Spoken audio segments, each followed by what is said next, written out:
We have Dr. Paul Craddock here. Paul Craddock is a cultural historian and award-winning author based in London. Today, we'll be talking a bit about his book, Spare Parts. Dr. Craddock is also a senior research associate at the Science Museum London and an honorary senior research associate in the Division of Surgery and Interventional Sciences at University College London. It's a mouthful, but I got it out. It is. It's a mouthful. Well done. All right, and I'll hand it off to you, and we'll get right into it. Thanks, Dan. That's lovely. You wanted me to mention something about the cocktail that we told you about. It's a Corpse Reviver number 2. I was going to pass this off as Corpse Reviver number 2, but actually it's vermouth, and it's the closest thing to alcohol. Well, it is alcohol, but it's the closest thing to a cocktail we've got in the house at the moment. And I chose that cocktail, Corpse Reviver number 2, because when I was celebrating the release of that book, Spare Parts, the American release, I was in New York, and I was in a bar, and I saw Corpse Reviver 2 in this cocktail list, and I thought, that's perfect. And I found out that a mixologist called Harry Craddock devised it in the 30s, and I thought, that's perfect. I can't not have Corpse Reviver 2 as the Spare Parts cocktail. Would you like me, Dan, to go straight into talking, or? Yeah, we could hop right into your presentation. Okay. Yeah, if anyone wants to drop in the chat what you're sipping on tonight, we always like to see that as well. Oh, yes. If anybody's made a Corpse Reviver number 2, I'd be very, very interested to hear that, because it's actually really lovely. It's citrusy and it's, nice. But tonight, well, I want to tell you 3 stories, about 10 minutes each, and spanning 500 years of history. So that's quite an ask, I suppose. But the first is about the earliest documented European transplants in the 16th century. So that's skin grafting, basically. The second is about transplanting teeth in the 18th century. So that's about the influence of money and markets on transplant surgery. And the third story is, for me, it's quite a special one. It's about what makes organ transplants unique. And it's about how the needlework required to perform an organ transplant is derived partly from 19th century French embroidery and the needlework practice of a woman called Marianne Leroudier. But before I tell you about first story, I want to properly thank Rachel and Dana for putting this happy hour together. And I wanted to thank the staff of the library as well, actually, at the College of Physicians, because some of that book was actually written there as part of a Wood Institute grant. And I've actually been over to Philly a few times to work with the education team over the last decade. So I suppose I should also, and I'd like to thank Jackie Bowman and Janine Johnson, who are always and always have been an inspiration.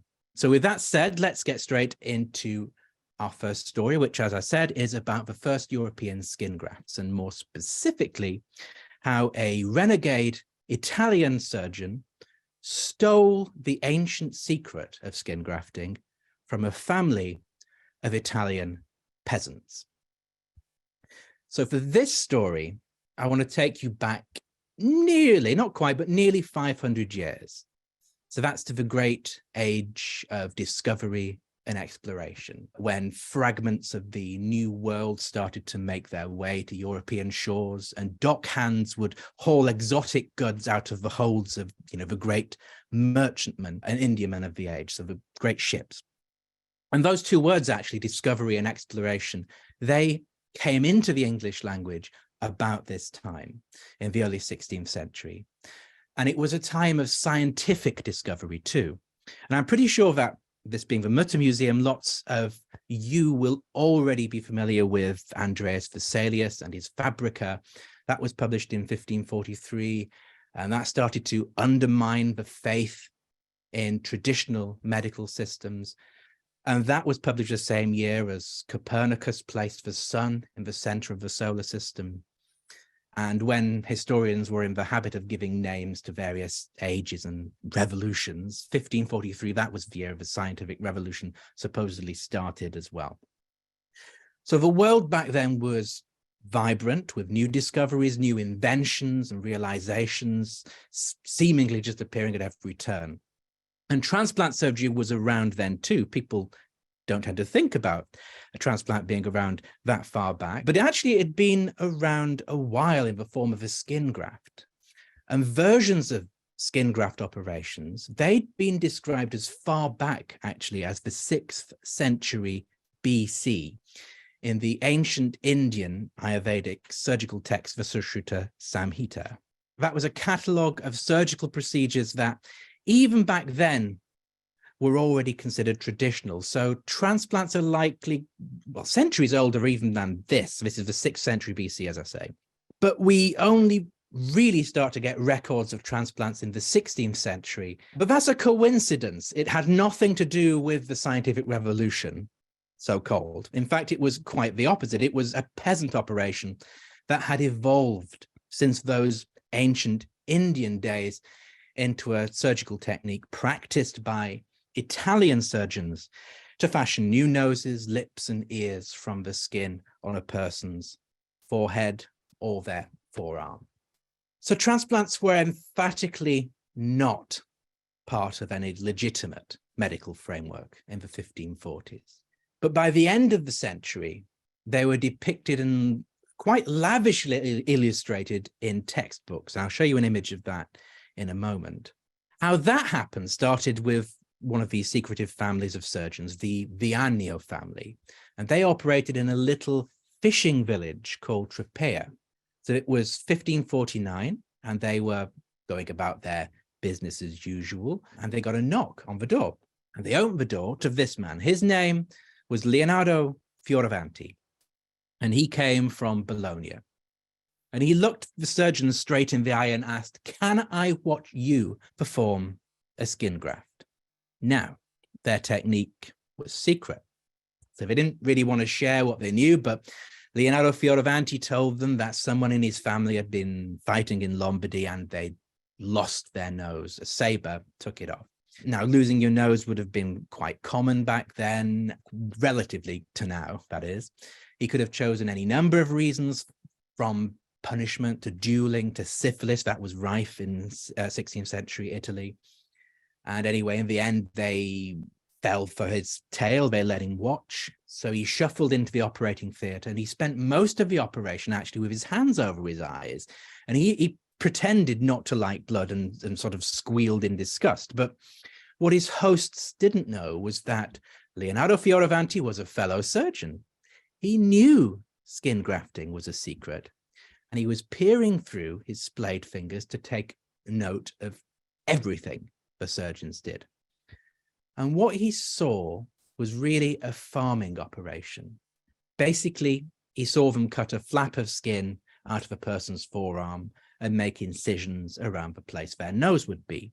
Basically, they'd have two open wounds, one on the forearm, which would be a flap, and the fresh wound around the nose, where that should be. Here are a few pictures from later on in the century, which I'll talk about in a minute, just to depict that.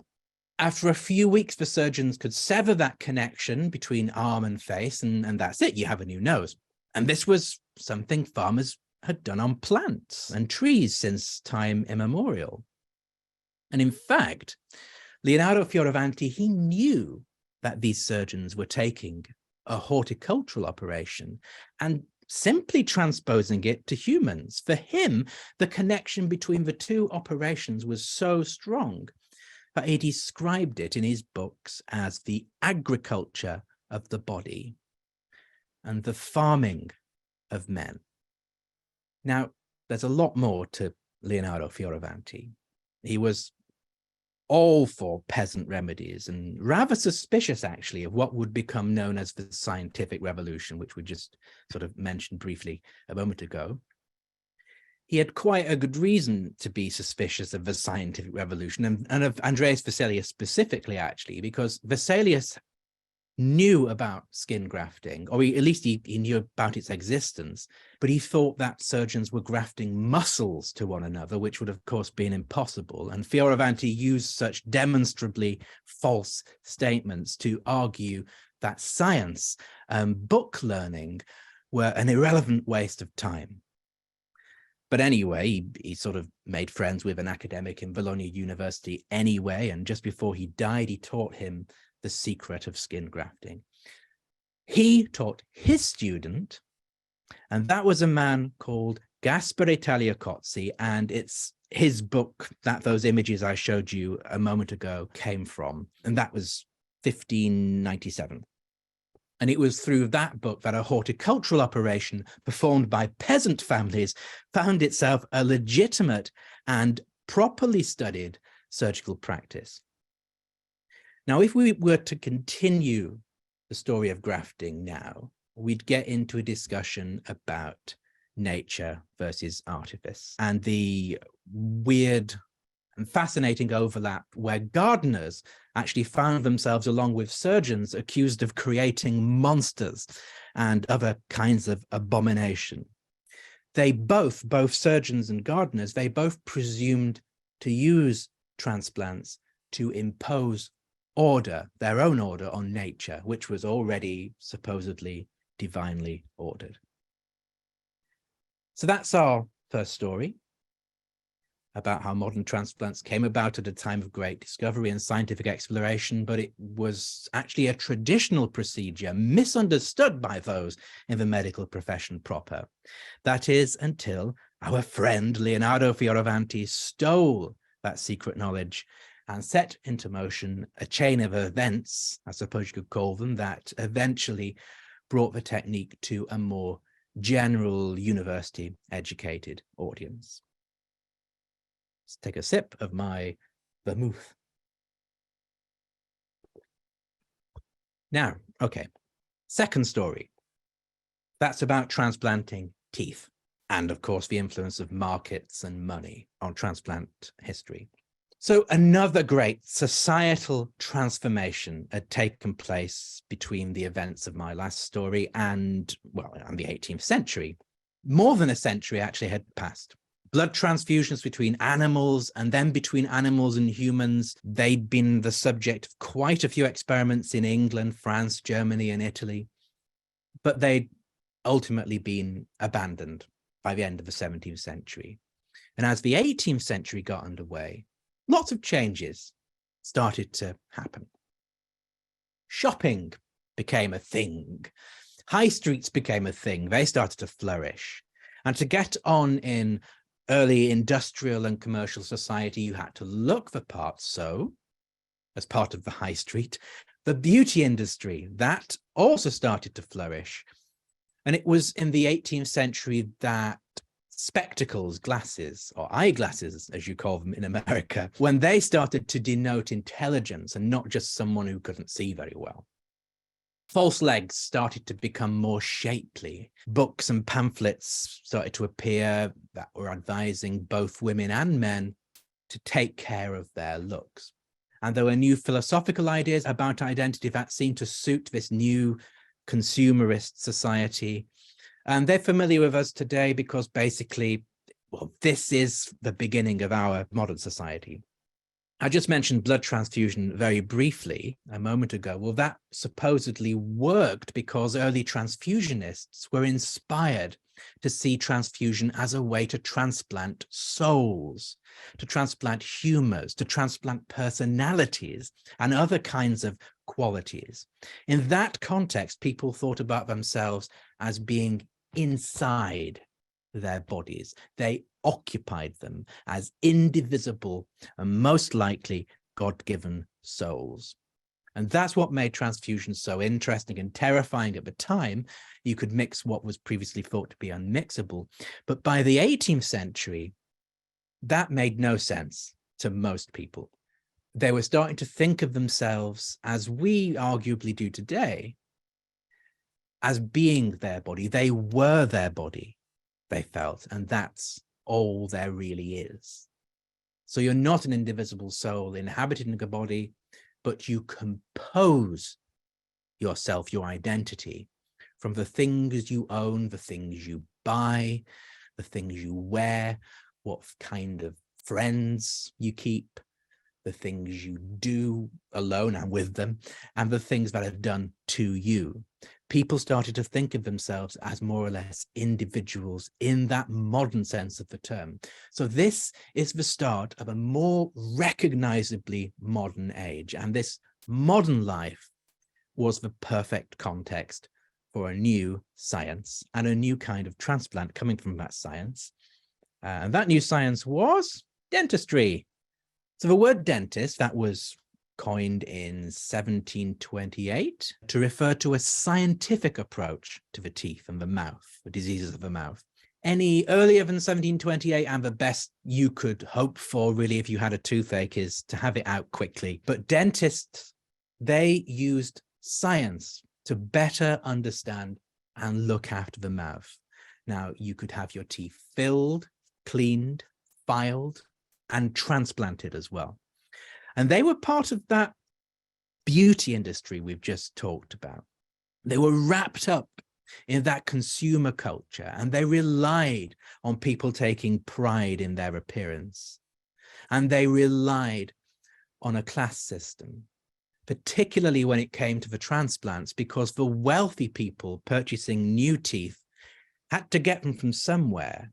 And that source was the mouths of poor children. There have been skulls found with transplanted teeth in them from many hundreds of years ago, but they started to be a thing in the 1720s and 1730s, but it took one more ingredient to make them into what has been described as a boom. So very popular. And that ingredient was the science of one of the world's most famous anatomists and surgeons, John Hunter. Now, John Hunter, he'd spent years studying his comparative anatomy collection. He was looking for a physiological source of life. So hearts and brains, he thought they might be responsible for life. He might hold this secret. But then he noticed, starfish, jellyfish, they were alive, but they didn't have any of these. And eventually he did find something that every living creature that he observed, even plants, had. And that was some kind of circulating fluid, so blood in the animal kingdom. So there must be something in the blood, he reasoned, that was responsible for life itself, some kind of particle. Now, his idea was that living bodies have this particle, dead ones don't. But transplant would work this way.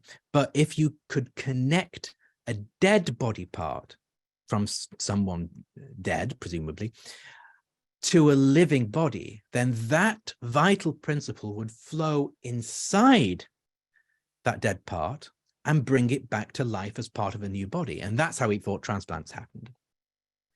So he did some experiments. He transplanted different parts of cockerels and hens onto one another. And this culminated in the transplantation of a human tooth onto a cockerel's comb. Now, as I understand it, this didn't actually work.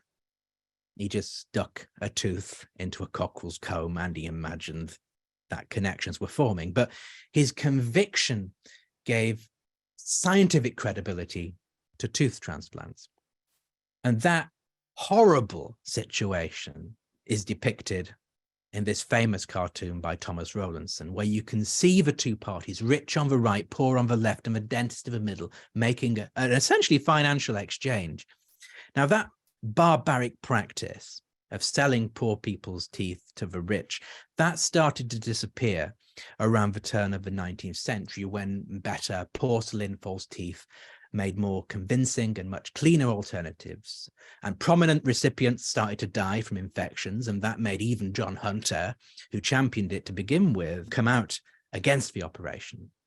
Now, the latest I've seen a tooth transplant sort of described was in a dentistry textbook in 1919.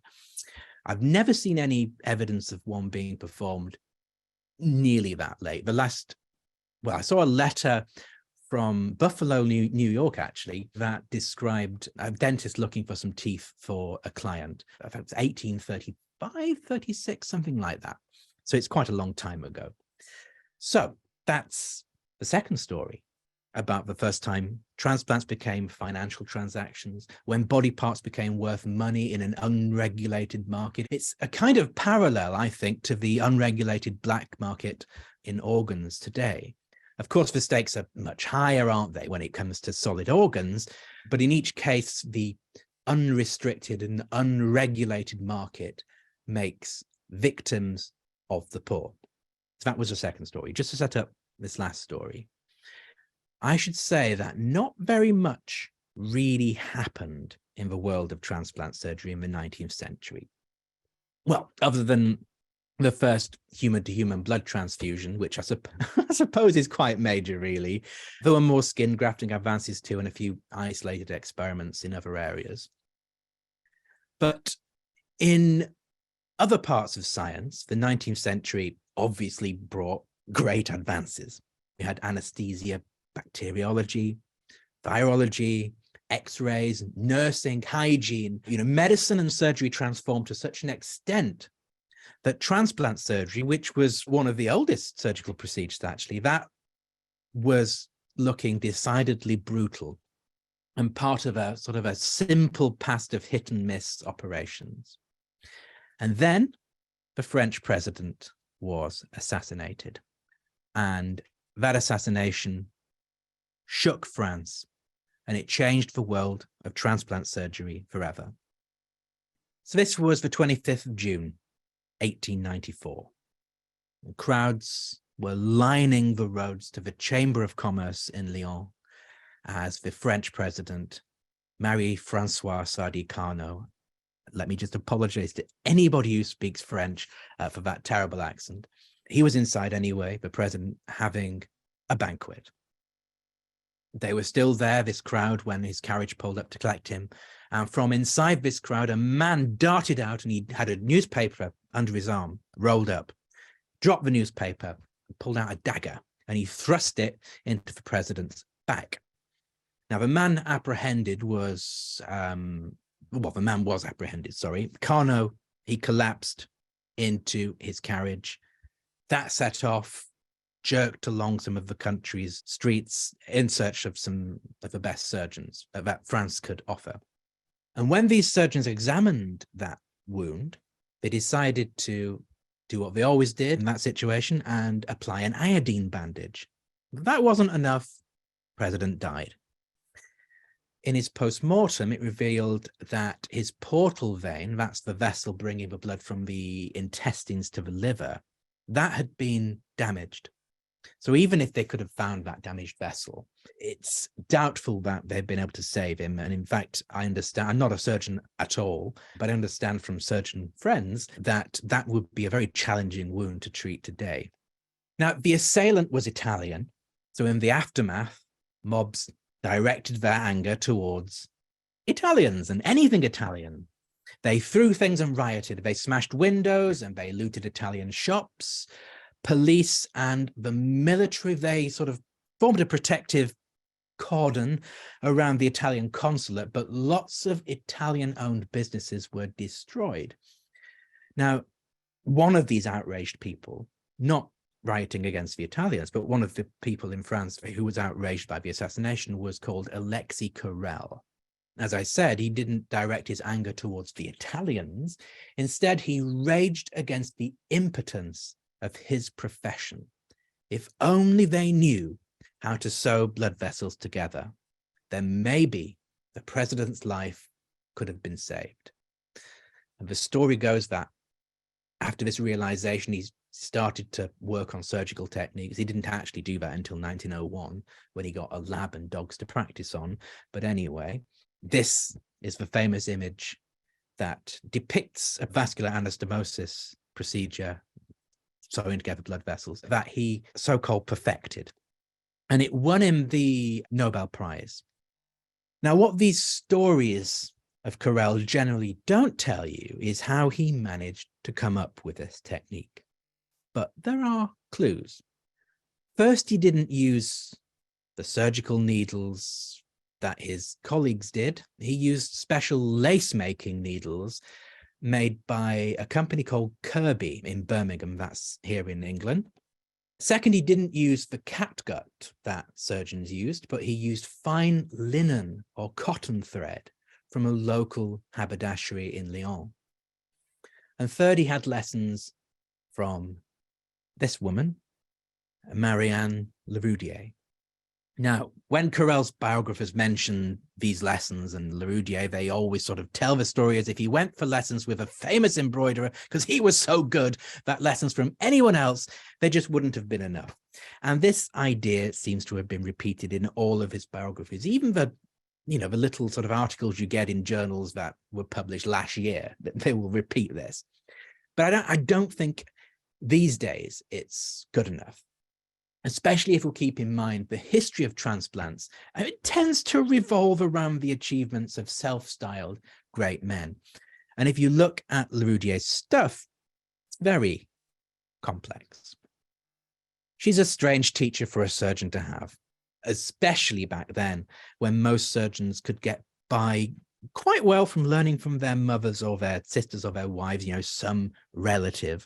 And as I put it in the book, a surgeon doesn't need to sew an image of the Last Supper inside of a patient's body. So what is it that she could have taught him that he couldn't have picked up from elsewhere? So that's what I wanted to find out for Spare Parts, actually. And to cut a long story short, the key was practicing on cigarette papers, which behave materially a little bit like arteries. Now, I worked with an embroiderer on this Leroudier project to find out more about this, called Fleur Oakes. And together we looked at Carrel's technique and we looked at some of Leroudier's embroidery. And we discovered that there are some very specific overlaps in terms of technique, things that Carrel couldn't have picked up from an amateur. So I had to draw the conclusion that organ transplants, at least partly, evolved from 19th century French embroidery. So that's my third story. What do these three little stories tell us, to sort of sum up, I suppose? I think they tell us, first of all, transplant surgery is far, far older than most people think it is, but also that it's helped us confront some pretty fundamental questions about what it means to be human and alive. Transplants were first horticultural operations performed on plants, and they made their way to humans. As I say, skin graft is a direct transposition from plant to human surgery. And within a few decades, the prospect of circulation made it easier to think about our bodies as machines, or at least partly mechanical. Then in the 18th century, identities are no longer fixed in the same way, and people literally composed themselves and adopted other people's body parts, teeth, as part of their identities. But it's the last story that I find most interesting when it comes to thinking about, well, our bodies. Books about transplant surgery, even now, they use that machine metaphor, as a simple way to explain the concept of organ transplants. That's what Spare Parts is sort of referencing, isn't it? So replacing broken parts with new parts, that kind of thing. And I suppose it's quite useful in a way, but it doesn't really tell you anything new about why organ transplants were such an incredible breakthrough, and they clearly were. I think it has to do with the level of delicacy and intricacy of being able to deploy incredibly advanced needle skills, working with tiny, complex, fragile materials that could easily tear. In other words, I think that transplant surgeons see the body not so much as a machine, which is maybe how they express it, but as a fabric, even if they don't express it that way. One of the techniques at the foundation of their surgery evolved from embroidery. And it's this tacit respect for the body as a material that can be known through the hands and managed and manipulated. That, I think, is what brought transplant surgery into the modern age. So there are gaps in that history you've just sort of heard. You didn't get all 500 years in 30 minutes. We're missing all kinds of stuff, transplants and playing God, Renaissance stuff about that. We're missing all kinds of blood transfusions, soul and personality transplants. We're missing stories like the one about the pirate who saw body parts being sold for treatment while he was pirating, and then trained as a physician when he got back to France in order to resist transplantation.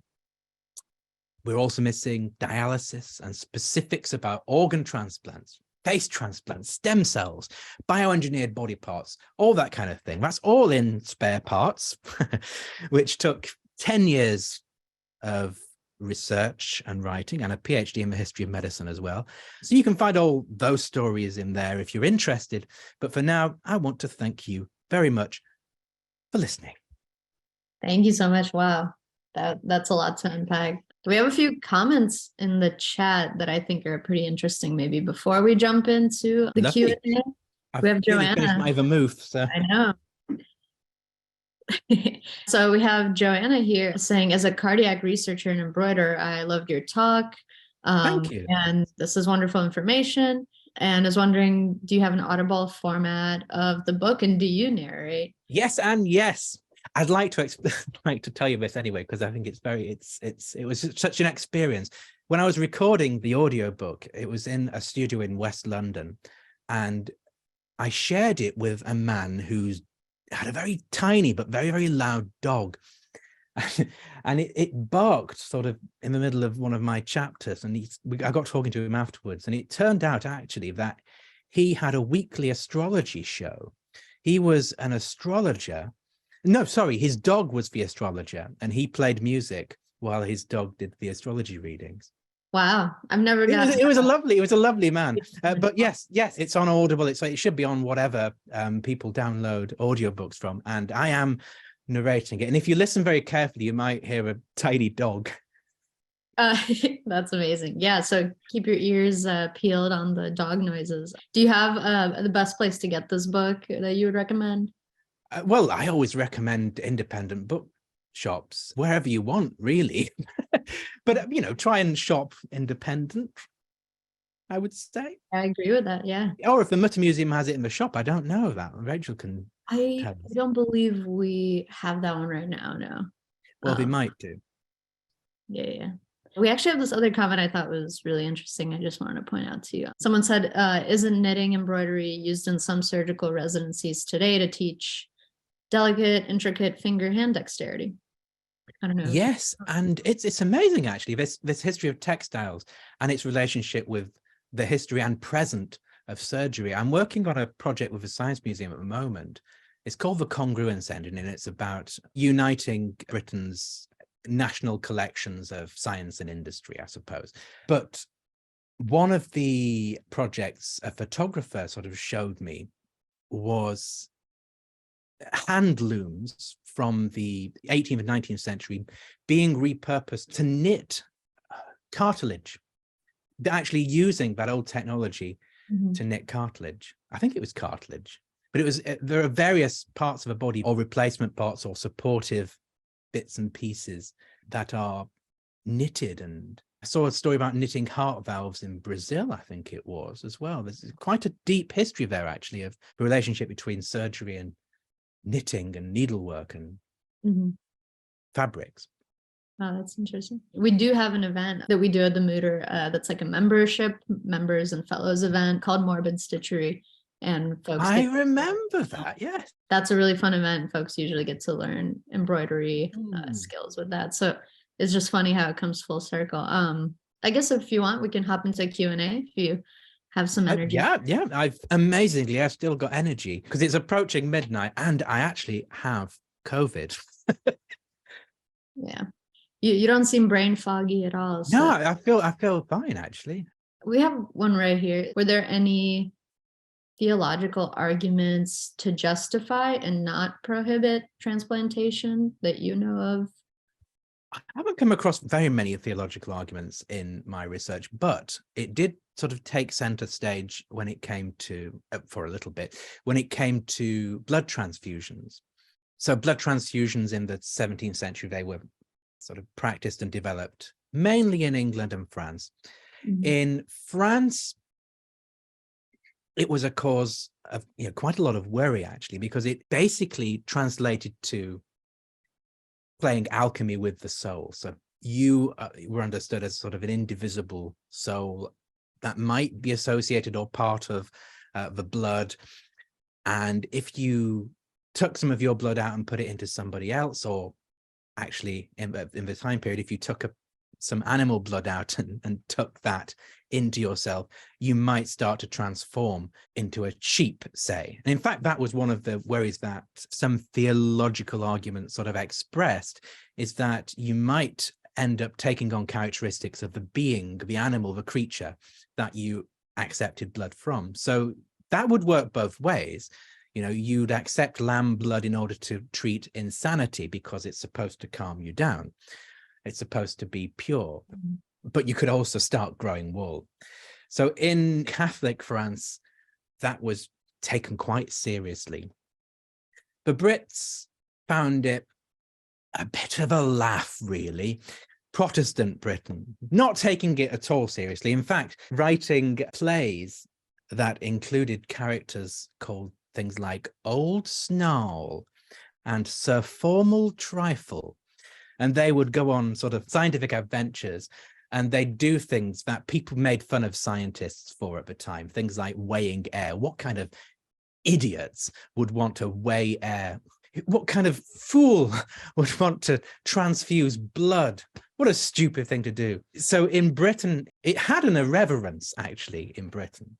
That's sort of the main theological argument that I cover in that book, and probably the most, where it's the boldest for me. Yeah, for sure. Yeah.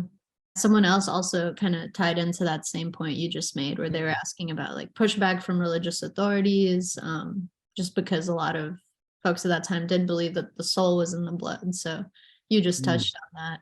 Someone else has an interesting question, actually. We have Niels here. There's a long tradition in horror stories and movies that transplanting a body part, especially brain or heart, will transfer a person's identity and personality from the donor's body to the recipient. Do you know when that idea first appeared? Because I feel like a lot of that comes up in pop culture. Absolutely. I don't know about in ancient India because we only have that one sort of reference, but as soon as you get a mention of transplants, you get Ovid. You get mentions of the idea that, well, you're going to transform into something. And in fact, when you were just talking there about identity sort of being communicated, so to speak, it reminded me of a novel that I have not seen, apart from one. I saw it once. I found it in the British Library, and it was, if anybody can find this novel or tell me what it was, I'd be very, very grateful. But it was from 1969. So this is the year of the first heart transplant. Or is it? No, it's not. No, when was that? I can't remember. 67? God, I should know that. Anyway, 69. This novel was written, and it was called Transplant. The author details weren't in the catalogue.